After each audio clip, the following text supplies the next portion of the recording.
Have you ever felt that extraordinary love from your mother, as if she is willing to give everything, even her life, to protect you? Does this unconditional deep love sometimes leave you puzzled, even vaguely sensing that it holds some ineffable secret? Perhaps hidden behind this is a wondrous karmic connection spanning past and present lives, a cyclical story of transmigration resolved through the power of love. The Zhabaozangjing records that those who are closest to us in this life and give us the most affection are often souls whom we deeply harmed in past lives. They are not here to collect debts, but come with compassion, using love to dissolve karmic obstacles from past lives and help us transform our destiny. The mother who loves you deeply and painfully is very likely the one whom you harmed the most in a past life. How does this seemingly incredible transformation of cause and effect actually occur? If you can penetrate the mystery within, you will not only overcome various difficulties in this life, but also grasp the key to altering fate and open the door to awakening.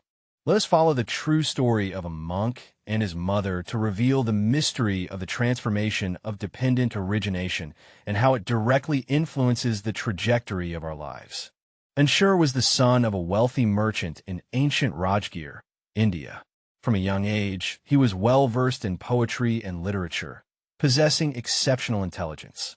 However, the world's wealth and glory could not satisfy the inner quest of his heart.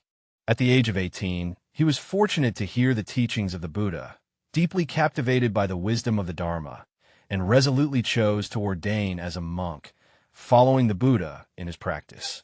His mother, Lianhua, although reluctant to see her beloved son renounce the secular world and enter the path of emptiness abruptly, deeply understood that he was pursuing a higher truth. Therefore, she respected his choice and silently supported him. On the first day of every month, he would visit the monastery to see Anxi, bringing carefully prepared food and a new kasaya he had sewn with his own hands. Compared to other fathers, Lianhua's love for Anxi was exceptionally unusual. His gaze always revealed an indescribable compassion, as if he wished to pour all his love into his son. Once, Anxi contracted a severe illness with a persistent high fever, and his condition was extremely critical. Lianhua's heart burned with anxious urgency, remaining unwaveringly by the sickbed, never closing her eyes for 7 days and nights, tending with devoted care. Despite her own exhaustion, she tended to her son's body, administering medicine and water, while praying to the Buddhas and Bodhisattvas for their blessings. When Anxi's condition slightly improved, he knelt down to thank heaven and earth, tears streaming down his face, grateful for the divine blessing. What is even more perplexing is that whenever Anxi inadvertently mentions childhood mistakes, such as accidentally breaking a beloved vase or mischievously soiling new clothes, Lianhua not only refrains from blaming, but instead shows deep guilt and self-reproach, as if those faults were caused by himself.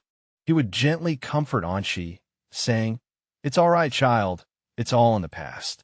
It was your mother who failed to take good care of you and caused you to suffer injustice." The fellow monks often joked, "Anxi, your mother's deep love for you must be a blessing you cultivated in your past life."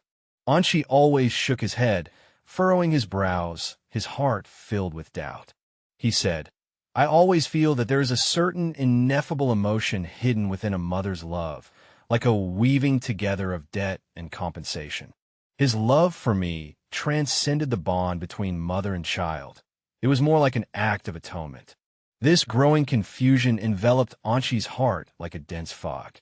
One day, the Buddha led a group of monks on a spiritual journey to the city of Rajagaha, where he expounded the Dharma to the local devotees. After the assembly sat around listening to the Dharma, Anxi mustered his courage, approached the Buddha respectfully, joined his palms together, and asked, "World-honored one, I have a question that concerns causes and conditions from past lives which has long troubled me. My mother's love for me surpasses the ordinary. Her eyes are always filled with guilt and sorrow, as if she carries a heavy burden upon her shoulders. Is there a tacit understanding that is difficult to express? Humbly beseeching the world-honored one's compassionate guidance. Upon hearing this question, the Buddha's gaze was like a blazing beacon, his profound eyes seeming to penetrate all things. He looked compassionately at Anxi and slowly said, "You understand the doubt, touching upon the profound workings of cause and effect and the cycle of samsara. Today I reveal to you the past karmic connections, which may help unravel the knot in your heart." The Buddha began to recount a long-forgotten story. 500 lifetimes ago, in central India, there was a general named Aga, who was valiant and skilled in warfare, invincible in battle. He led his army to campaign across the lands, besieging cities and seizing territories, achieving glorious military victories.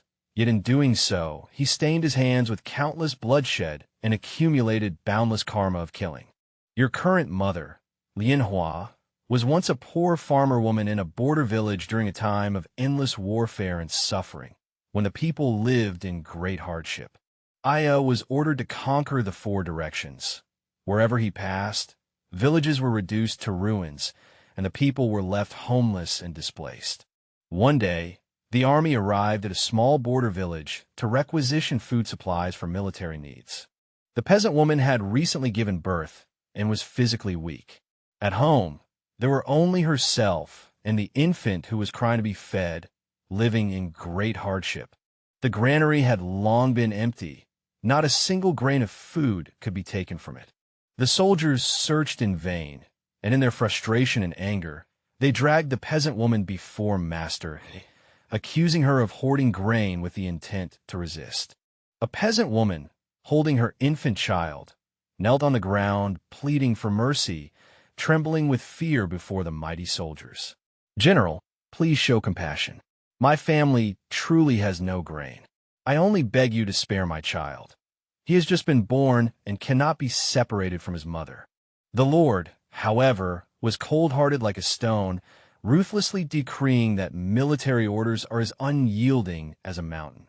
Those without provisions would be executed without mercy, and those who disobeyed military orders would be punished equally. When the executioner raised the sharp blade, ready to carry out the sentence, the farmer instinctively shielded the child closely beneath himself, using his own body to protect the fragile life. The sharp blade mercilessly pierced his body, and blood stained the earth. In his final moments, he neither cursed the murderer nor resented the injustice of fate. Instead, with his last ounce of strength, he struggled to say, "I do not hate you. I only wish that upon coming, this grievance may be resolved. If given the opportunity, I will repay today's blood debt with the Dharma and guide him toward the light." At this point, the Buddha spoke, and Anxi's tears streamed down his face, his whole body trembling. In disbelief, he asked, "World-honored one, was that cruel general my past life?" The Buddha compassionately nodded, confirming his suspicion. "Indeed, it was you, and the peasant woman you killed has been reborn in this life, as your mother, Lotus." How was that possible? Anxi found it hard to accept this fact. He couldn't understand why the victim would not retaliate against the perpetrator, but choose instead to respond with love. This accorded with common sense, and also overturned his understanding of cause and effect, because at the moment of his death, great wisdom arose in his heart. The Buddha explained that he saw the endless cycle of craving and aversion, understanding that revenge only perpetuates suffering, fueling the flames of hatred to burn ever stronger, without end. He deeply understands that merely complaining will only cause the wheel of negative karma to keep turning endlessly without cessation. Thus, he made a great vow to dissolve the hatred of past lives with the purest fatherly love, to dispel darkness with the light of compassion, and to guide him toward the path of liberation. He vowed to be reborn in his next life as his father, to transform him with selfless love, helping him understand the true meaning of life, to let go of hatred, and to walk towards the light. This is precisely the fruition of reincarnation as described in the Dharma, transforming resentment into compassion and harm into salvation. This transformative power can break the inevitability of the chain of causation, opening up new possibilities and allowing what was originally destined to change. The noble woman of Anxi lay on the ground, overwhelmed with grief. At last, he understood the true source of the guilt and sorrow reflected in his mother's eyes. He said that the guilt and sorrow in his mother's eyes originally stemmed from such a past causal connection. The disciple is dull and does not know how to cherish, thus failing to live up to the great love of the mother. The Buddha gazed deeply at Anxi and slowly revealed a truth capable of transforming fate. This not only concerns the personal karma between you and your mother, but also reveals the Dharma practice through which everyone can transform their destiny. The words your mother spoke on her deathbed contain a secret to instantly transforming karma and dispelling misfortune. What did he see? Why was he able to instantly let go of hatred at that moment? More importantly, the method of energy transformation he mastered is precisely the key that you and I can use today to resolve difficulties, transform misfortune, and obtain blessings. If you can grasp this secret, you will not only understand the true nature of maternal love, but also create a completely different life for yourself, awaken wisdom, and progress toward liberation. The Buddha approached slowly. At the moment of his death, the farmer of that time suddenly awakened to the knowledge of past lives, perceiving the karmic ties entangling you both for countless lifetimes. Originally, you were fellow practitioners sharing the same aspirations, practicing together with like-minded determination and ceaseless diligence. However, due to a dispute, a grudge arose in the heart, creating a negative karmic connection. From then on the path of samsara, they repeatedly reincarnate as enemies, family members, master and disciple, spouses, entangled in bonds of gratitude and resentment, unable to be freed, harming each other and suffering unbearably. He realized that harboring grievances within a courtyard only perpetuates the cycle of negative karma, endlessly turning without cessation. The suffering of each other will also be endless. He deeply understands that only by letting go of hatred can one truly attain liberation. At that moment, he suddenly realized that vows cannot be ceased by vows. Only compassion can cease vows through wisdom. He made a great vow. In his next life, he would be born as that person's father, using the deepest paternal love to dissolve past grudges, guide him towards the light, help him understand the true essence of life, let go of hatred, and attain liberation. This is precisely what is described in the Dharma as rebirth attaining Buddhahood, transforming resentment into compassion and turning harm into salvation. This transformative power can break the inevitability of the causal chain and open up new possibilities. Anxi suddenly attained profound enlightenment, realizing that the great aspirations of the Buddha and his mother had been fulfilled. It was precisely their guidance and support that enabled me to encounter the Dharma, embark on the path of cultivation, and ultimately achieve liberation.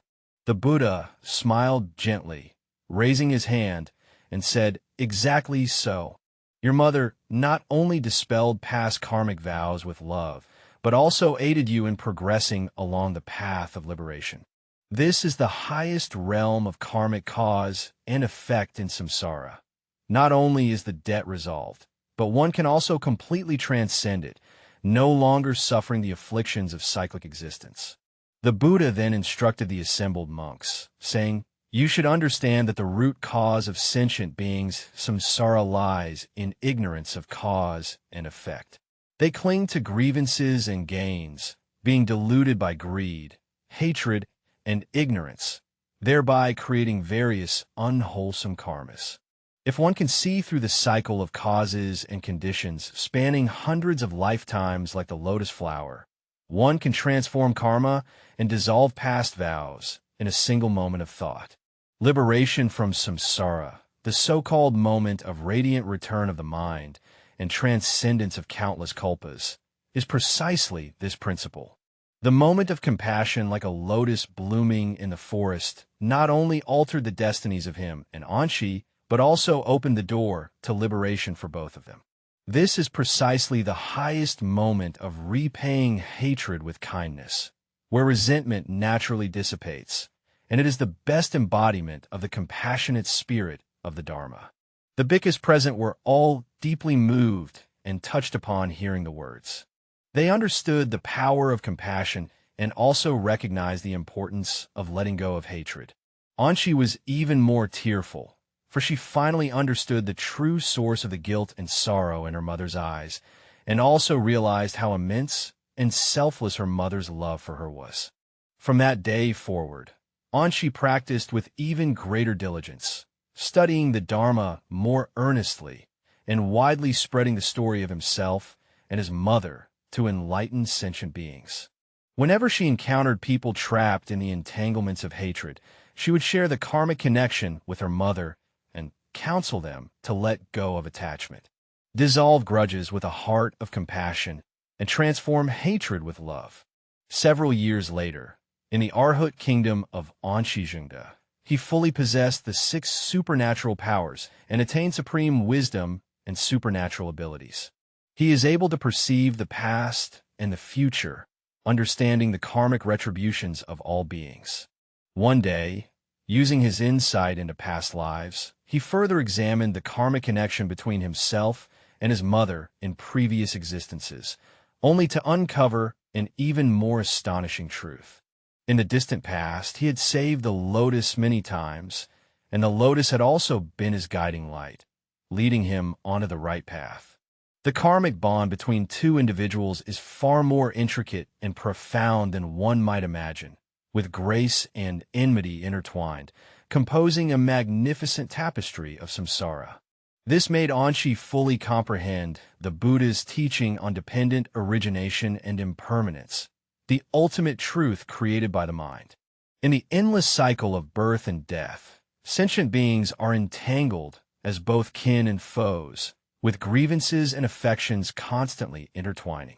Only by transcending dualistic oppositions and relinquishing attachments can one attain true liberation and no longer suffer the torment of samsara. Once, Anxi returned to his hometown to visit his elderly father. With serene composure like a lotus, he said to him, "I have fulfilled the great vow of those years. Not only have I dissolved past karmic debts, but I have also found the path of light for you, guiding you toward liberation.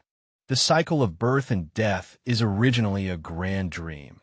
Upon awakening, all grievances and favors vanish, and everything returns to tranquility." Shortly thereafter, Lotus passed away peacefully, with a serene smile on her face, as if she had shed all burdens and returned to tranquility. Anxi held a solemn Buddhist ceremony for his father, praying that his father may be reborn in the Pure Land and eternally enjoy bliss. Incorporate the karmic story with one's mother into the record of cause and effect, passing it down to future generations to awaken and caution all beings. Later, a disciple asked Anurun, "Master, what does the story of you and your mother teach us?" Anirudh responded, telling us that on the path of samsara, there are no eternal enemies nor eternal relatives. What is called enemies and debtors is nothing but a dream and illusion. What is called gratitude, resentment, love, and hatred is all created by the mind's thoughts. When you understand this, you will be able, like my mother, to choose forgiveness in the face of harm, compassion in the presence of hatred, transcendence in the face of birth and death, and ultimately attain liberation. The person who loves you the most may be the one you hurt the deepest in a past life, and the person who hates you the most may be the one who was closest to you in a past life. The cycle of cause and effect and rebirth is ineffable, containing boundless wisdom and compassion. If one can penetrate this principle, one will find the key to liberation from the cycle of birth and death and open the door to wisdom. The Buddha's teachings have been passed down through the ages, becoming a guiding light for disciples of the Dharma, leading countless beings toward the path of liberation. The story of him and his mother, Lotus Flower, has become one of the most touching examples in Buddhist teachings on karma and samsara. It inspires future generations to contemplate the true nature of life and the mysteries of rebirth, guiding people to let go of hatred, embrace compassion, and ultimately attain inner peace and liberation. This story teaches us that love can transcend life and death, dissolve hatred, and change destiny. Even former enemies from past lives can become the closest of kin in this life, using love to heal past wounds. Each of us can learn the compassion of the lotus flower, let go of the resentments in our hearts, and treat those around us with love to create a better world. Have you also begun to reflect on whether those who once hurt you may have also given you warmth and love? Have those you deeply love ever caused you pain and disappointment? Perhaps this is the truth of samsara, where gratitude and resentment, affection and hatred intertwine, forming a complex yet meaningful tapestry of life. May we all draw inspiration from this story, let go of the attachments in our hearts, face everything in life with compassion and wisdom, and ultimately attain inner peace and liberation. May all love dissolve all hatred. May all beings walk toward light and liberation.